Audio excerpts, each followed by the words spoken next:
ప్రేమ అంటే ఏమిటో అంతా అనుకుంటుంటారు గాని నిజంగా ప్రేమ వెనక ఉన్న సైకాలజీ ఫ్యాక్ట్స్ గురించి ఎవరూ ఆలోచించరు. నిజమైన ప్రేమ ఉంటుందా? ఎవరైనా మనతో ప్రేమలో పడాలంటే ఏం జరగాలి? ఈ ప్రేమ అనేది బ్రెయిన్, హార్ట్, ఎమోషన్స్ మీద ఎలా ప్రభావం చూపుతుందో తెలుసుకుంటే షాక్ అవ్వక తప్పదు. ఇక ఆలస్యం చేయకుండా ప్రేమ మీద ఉన్న కొన్ని గజిబిజి ఫ్యాక్ట్స్ మీకు చెప్పడానికి వచ్చేశాం. సైకాలజీ ఏం చెబుతోందో వినండి మరి. ప్రేమ అనేది మెదడులోనే పుట్టుతుంది. ఎవ్వరైనా ప్రేమ గుండెలో పుడుతుందని చెబితే ఒక్కడే మాట కరెక్ట్ కాదు. నిజానికి ప్రేమ అనేది బ్రెయిన్లో పుట్టి మనసును కదిలిస్తుంది. మన మెదడులో డోపమైన్ అనే కెమికల్ రిలీజ్ అవుతుందట. అదేనండి ప్రేమలో పడినప్పుడు వచ్చే ఆనంద ఫీలింగ్. అదే కెమికల్ మనం చాక్లెట్ తిన్నప్పుడు, లాటరీ గెలిచినప్పుడు కూడా వస్తుందట. ప్రేమ అన్నది ఒక రకమైన మ్యాడ్నెస్. సైంటిస్టులు చెప్పిన విషయం ఏమిటంటే ప్రేమలో ఉన్నప్పుడు మన మెదడులో సెరోటోనిన్ అనే కెమికల్ తగ్గపోతుందట. దీనివల్లే మనకు రెగ్యులర్గా ఉండే తర్కశక్తి తగ్గపోతుంది. అందుకే ప్రేమలో పడినవాళ్లు కొంచెం వెర్రిగా ఫీల్ అవుతుంటారు. 4 నిమిషాల్లోనే మనసు పడిపోతుంది. మీరు ఎవరినైనా కలిసిన 4 నిమిషాల్లోనే వాళ్ల పట్ల మనకు అట్రాక్షన్ ఏర్పడుతుందట. ఇక్కడ గొప్ప విషయం ఏమిటంటే మనం చెప్పే మాటలు కంటే బాడీ లాంగ్వేజ్, టోన్ ఇవే ఎక్కువ ప్రభావం చూపిస్తాయి. కాబట్టి ఎవరికైనా ఇంప్రెస్ చేయాలి అంటే మన మాటలతో పాటు బాడీ లాంగ్వేజ్ కూడా ఇంపార్టెంట్. మనసుకు దగ్గరయ్యే సమయం 6 నెలలు. మనం ఒకరితో నిజంగా ఎమోషనల్గా కనెక్ట్ అవ్వాలంటే కనీసం 6 నెలలు పడుతుందట. అందుకే కొందరు తక్షణ ప్రేమలు ఎక్కువ రోజులు నిలవవు. కాస్త టైం తీసుకుని ఒకరిని సరిగా అర్థం చేసుకున్నాక ప్రేమలో పడితేనే లైఫ్ లాంగ్ రిలేషన్ ఉంటుంది. నిద్రలేమితో ప్రేమ పెరుగుతుందా? నమ్మలేకపోతే నమ్మండి. ఇద్దరు మనుషులు అర్ధరాత్రి 2 గంటల వరకు మాట్లాడుకుంటే వాళ్ల మధ్య బంధం మరింత బలపడుతుందట. ఇదంతా ఆక్సిటోసిన్ అనే కెమికల్ ప్రభావం వల్లే.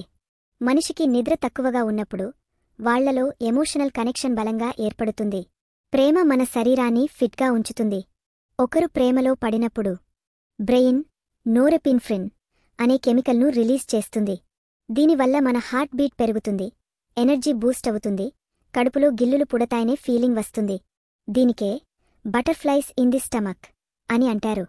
లవ్ అండ్ పెయిన్ ఒకటే సెన్సేషన్. ఒక వ్యక్తి మన మనసుకు చాలా ఇంపార్టెంట్ అయ్యాక వాళ్ల నుండి దూరం అవ్వడం నిజంగా కష్టంగా మారుతుంది. కారణం ప్రేమను ఫీల్ చేసే బ్రెయిన్ ఏరియా, శరీరంలో నొప్పిని ఫీల్ చేసే ఏరియా ఒకటే. అందుకే బ్రేకప్ అయ్యాక మనం ఫిజికల్గా కూడా బాధపడతాం. హగంటే ప్రేమ పెరగడం ఖచ్చితమే.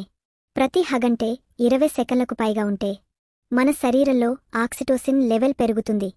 ఇది రిలేషన్షిప్లో ఉన్న ఇద్దరి మధ్య నమ్మకాన్ని, ప్రేమను పెంచే కెమికల్. అందుకే ప్రేమికులు ఎక్కువసేపు హగ్ అవ్వాలని ఇష్టపడతారు. నిజమైన ప్రేమలో కోపం తక్కువ. ఒకరిమీద నిజమైన ప్రేమ ఉంటే మన కోపం నేచురల్గా తగ్గపోతుందట.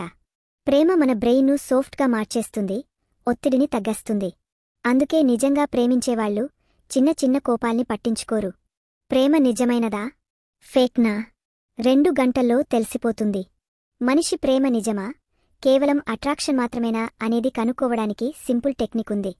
ఒక వ్యక్తితో 2 గంటలు మంచి కంఫర్ట్గా మాట్లాడిన తర్వాత కూడా మనకి వాళ్ల గురించి ఎక్సైట్ ఫీలింగ్ ఉంటే అది నిజమైన ప్రేమ కావచ్చు. ప్రేమకి ఎండోఫిన్స్ పెరుగుతాయి. ప్రేమలో ఉన్నప్పుడు మనలో హ్యాపీనెస్ లెవెల్స్ బాగా పెరుగుతాయి. ప్రేమ అనేది నేచురల్గా స్ట్రెస్ తగ్గించే గొప్ప ట్రీట్మెంట్ అని సైంటిస్టులు చెబుతున్నారు. అందుకే ప్రేమలో ఉన్నవాళ్లు ఎక్కువ హ్యాపీగా, పొగడ్తలు చేసే స్వభావంతో ఉంటారు. ప్రేమ ఎప్పుడూ నెమ్మదిగా పుట్టే ఫీలింగ్.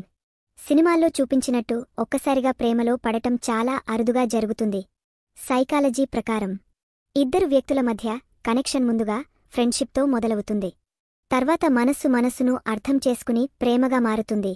ప్రేమ గురించి కొన్ని గజిబిజి నిజాలు మీకు చెప్పేశాం. ప్రేమ అంటే గుండె విషయం మాత్రమే కాదు, బ్రెయిన్, కెమికల్స్, ఫీలింగ్స్ అన్నీ కలిసే మేజిక్. ఇంకా మీకు ఈ ఫ్యాక్ట్స్ నచ్చాయా? ఎవరైనా నిజమైన ప్రేమ అనుభవించారా?